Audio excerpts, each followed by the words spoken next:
रात के 2 बज रहे थे। वाघा बॉर्डर के पास की वो सुनसान सड़क, जहां आमतौर पर सिर्फ हवा की सनसनाहट सुनाई देती है, उस रात अचानक एक ट्रक धीरे धीरे किनारे की तरफ सरकने लगा। हेडलाइट्स बुझ गईं, इंजन की आवाज थम गई। बाहर से देखने वाला कोई भी सोचता कि ड्राइवर थकान के मारे गाड़ी पार्क करके आराम कर रहा होगा, लेकिन ट्रक के अंदर का मंजर कुछ और ही था। ड्राइवर सीट से नीचे झुका हुआ था। उसके हाथ डैशबोर्ड के पीछे उंगलियां घुसाए कुछ तारों के साथ छेड़छाड़ कर रहे थे। माथे पर पसीने की बूंदें चमक रही थीं। हाथ कांप रहे थे। ठीक उसी वक्त दूर सड़क पर एक जीप की तेज हेडलाइट्स ट्रक की तरफ बढ़ रही थीं। जैसे जैसे जीप पास आई, ट्रक ड्राइवर ने वो काम पूरा कर लिया जिसके लिए वो वहां आया था। अब सवाल था, क्या वो जिंदा बच पाएगा? दोस्तों, मैं जानता हूं आपके दिमाग में अभी सैकड़ों सवाल घूम रहे होंगे। आखिर वो ट्रक ड्राइवर रात के 2 बजे वहां क्या कर रहा था? वो जीप किसकी थी? और सबसे बड़ा सवाल, एक साधारण ट्रक ड्राइवर ने आखिर ऐसा क्या कर दिया कि पाकिस्तान की पूरी जासूसी नेटवर्क एक ही रात में ध्वस्त हो गई? इन सारे सवालों के जवाब आपको इस पूरी कहानी में मिलेंगे। तो चाय का कप हाथ में लो, आराम से बैठो और वीडियो को अंत तक जरूर देखना। कहानी शुरू होती है 1987 से।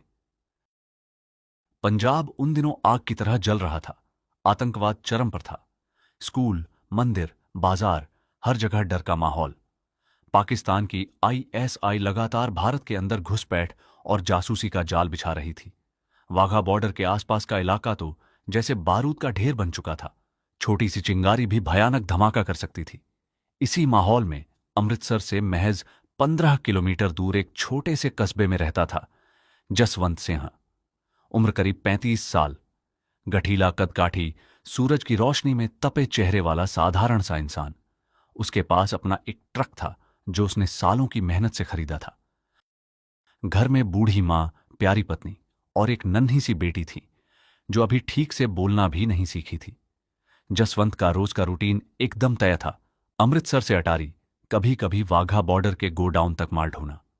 वही सड़कें, वही ढाबे, वही चेहरे। जिंदगी जैसे एक लंबा सीधा हाईवे थी। लेकिन जसवंत में एक खास बात थी जो बहुत कम लोगों में होती है। वो बेहद गौर से देखता था।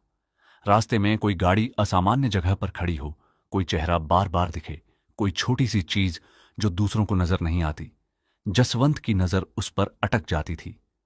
और यही खासियत एक दिन उसकी और पूरे इलाके की किस्मत बदलने वाली थी। पिछले 2 हफ्तों से जसवंत को वाघा बॉर्डर के पास वाले पुराने ढाबे के पास एक पुरानी मारुति वैन नजर आ रही थी। बिना नंबर प्लेट वाली, काले शीशों वाली। पहले 1-2 दिन उसने इग्नोर कर दिया, लेकिन जब रोज वही वैन उसी जगह खड़ी दिखी तो उसके मन में खटका हुआ। एक दिन ढाबे पर चाय पीते हुए उसने ध्यान से देखा। वैन की छत पर एक पतला सा तार था जो पीछे से नीचे उतरकर जमीन में गायब हो रहा था। जसवंत का दिल जोर से धड़का। वो तार किसी सामान्य गाड़ी का नहीं था। फिर एक रात माल डिलीवर करके लौटते वक्त उसने देखा, वही वैन बिना लाइट जलाए धीरे धीरे सड़क पर चल रही थी। उसके पीछे एक और गाड़ी। दोनों अंधेरे में गायब हो गईं। घर पहुंचकर जसवंत ने अपनी पत्नी से सिर्फ इतना कहा, सोने से पहले एक काम है। और वो सीधा अपने पड़ोसी के घर चला गया जो पंजाब पुलिस में कांस्टेबल था।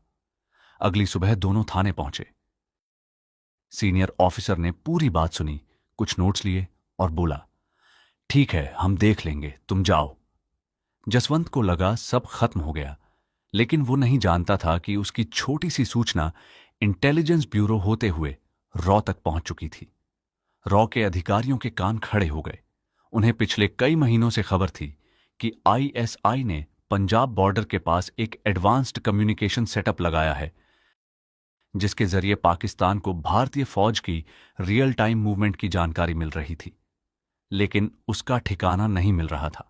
जसवंत की बताई वैन और वो तार शायद वही लिंक था, लेकिन सिर्फ एक ट्रक ड्राइवर की बात पर एक्शन लेना आसान नहीं था। सबूत चाहिए था, और सबूत इकट्ठा करने के लिए जरूरत थी एक ऐसे शख्स की जो रोज उस ढाबे पर नेचुरली आ जा सके। उसी रात जसवंत के घर का दरवाजा खटखटाया गया। दरवाजा खोलते ही सामने खड़ा था एक सादे कपड़ों वाला आदमी। अंदर बात करनी है? अकेले। उस ऑफिसर ने जसवंत को बताया कि उसकी जानकारी कितनी अहम है। अगर वो वैन वहीं है तो पूरा पंजाब खतरे में है। फिर उसने कहा, हमें तुम्हारी मदद चाहिए। सिर्फ एक काम, तुम रोज वहां रुकते हो, तुम्हारा वहां जाना नॉर्मल है। बस अपना ट्रक वैन के बिल्कुल पास लगाना। हमारे एक आदमी को मौका दो ट्रैकिंग डिवाइस लगाने का। जसवंत का दिल धड़क उठा। आंखों के सामने अपनी बूढ़ी मां, पत्नी और नन्ही बेटी का चेहरा घूम गया। लेकिन फिर उसकी नजर पंजाब की उन सड़कों पर गई जिन पर वो रोज ट्रक चलाता था, उन लोगों पर जिनके घरों तक वो माल पहुंचाता था। उस रात वो सो नहीं पाया। सुबह होते ही उसने फैसला सुना दिया, मैं करूंगा।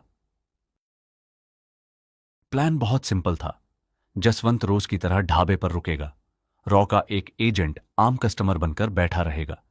जसवंत ट्रक वैन के बगल में लगाएगा। एजेंट उठकर जसवंत से मिलेगा जैसे पुराना दोस्त मिल गया हो।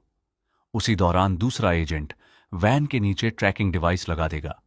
पूरा काम सिर्फ 2 मिनट का, लेकिन जिंदगी के सबसे खतरनाक 2 मिनट यही होते हैं। उस दिन सुबह से जसवंत के हाथ कांप रहे थे। उसने चाय पी, ट्रक स्टार्ट किया और निकल पड़ा। ढाबे पर पहुंचकर उसने ट्रक को वैन के इतना पास लगाया कि दोनों गाड़ियों के बीच सिर्फ एक आदमी गुजर सके। ढाबे में घुसा, चाय मांगी। कोने में बैठा रॉ एजेंट उठा और जसवंत की तरफ बढ़ा। दोनों ने गले मिला, हाथ मिलाया, हंसी मजाक करने लगे। बाहर से बिल्कुल नॉर्मल नजारा। उसी वक्त वैन के दूसरी तरफ से तीसरा एजेंट आया और वैन के नीचे घुस गया। हर सेकंड जसवंत को घंटे जैसा लग रहा था। तभी वैन का दरवाजा खुला।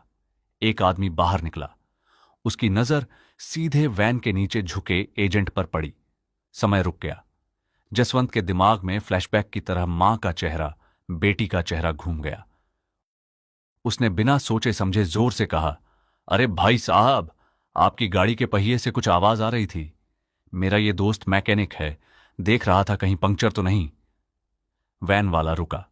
उसने एजेंट को घूरा जो अब खड़ा हो चुका था और हाथ में पुराना टायर प्रेशर गेज पकड़े हुए था। कुछ पल तक सन्नाटा।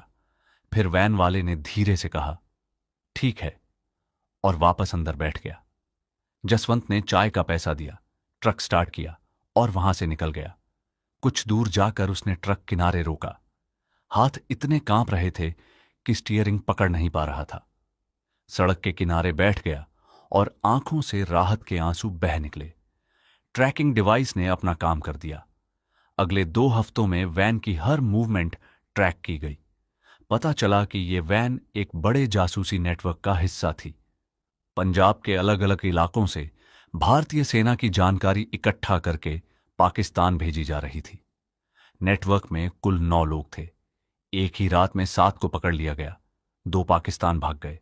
अगर यह नेटवर्क और कुछ महीने चलता तो न जाने कितने जवान शहीद हो जाते, कितनी बड़ी घटनाएं हो जाती। लेकिन वो नहीं हुआ, सिर्फ इसलिए क्योंकि एक साधारण ट्रक ड्राइवर की नजर उस वैन पर पड़ी थी जिस पर किसी और की नहीं पड़ी। जसवंत सिंह को कोई मेडल नहीं मिला, कोई समारोह नहीं हुआ, कोई तारीफ नहीं हुई। रॉ का ऑफिसर आखिरी बार मिला तो सिर्फ इतना बोला, जो तूने किया वो बहुत कम लोग कर सकते हैं, लेकिन ये बात यहीं रहेगी। जसवंत ने सिर्फ सिर हिलाया और वापस अपने ट्रक पर बैठ गया। उस रात घर पहुंचा तो उसकी छोटी बेटी दरवाजे पर खड़ी थी। उसने बेटी को गोद में उठाया, देर तक सीने से लगाए रखा और कुछ नहीं बोला। पत्नी ने पूछा, आज देर कैसे हो गई? जसवंत ने बस मुस्कुराकर कहा, काम था। आज भी उस कस्बे में जसवंत सिंह का ट्रक उन्हीं पुरानी सड़कों पर दौड़ता है। वही ढाबे, वही वाघा, बॉर्डर वाली सड़कें। लोग उसे एक आम ट्रक ड्राइवर समझते हैं। कोई नहीं जानता कि इस साधारण से इंसान ने एक रात अपनी जान हथेली पर लेकर एक पूरी जासूसी नेटवर्क को चकनाचूर कर दिया था। कहते हैं ना, कुछ जंगें टैंकों और मिसाइलों से नहीं, बल्कि एक चाय के ढाबे पर खड़े ट्रक ड्राइवर की तेज नजर से जीती जाती है। जसवंत सिंह उन्हीं अनाम हीरो में से एक थे, जिनका नाम किसी किताब में नहीं लिखा जाता, जिन्हें कोई स्टेज पर नहीं बुलाया जाता, लेकिन जिनके बिना हमारी कहानी शायद बहुत अलग होती। दोस्तों, अगर आपको ये सच्ची कहानी पसंद आई हो तो वीडियो को लाइक जरूर करना, चैनल को सब्सक्राइब कर लेना। हम आगे भी ऐसी ही अनकही, सच्ची और दिल को छू लेने वाली कहानियां 2D एनिमेशन के साथ लाते रहेंगे। आपका एक लाइक और सब्सक्राइब हमें बहुत मोटिवेट करता है। जय हिंद।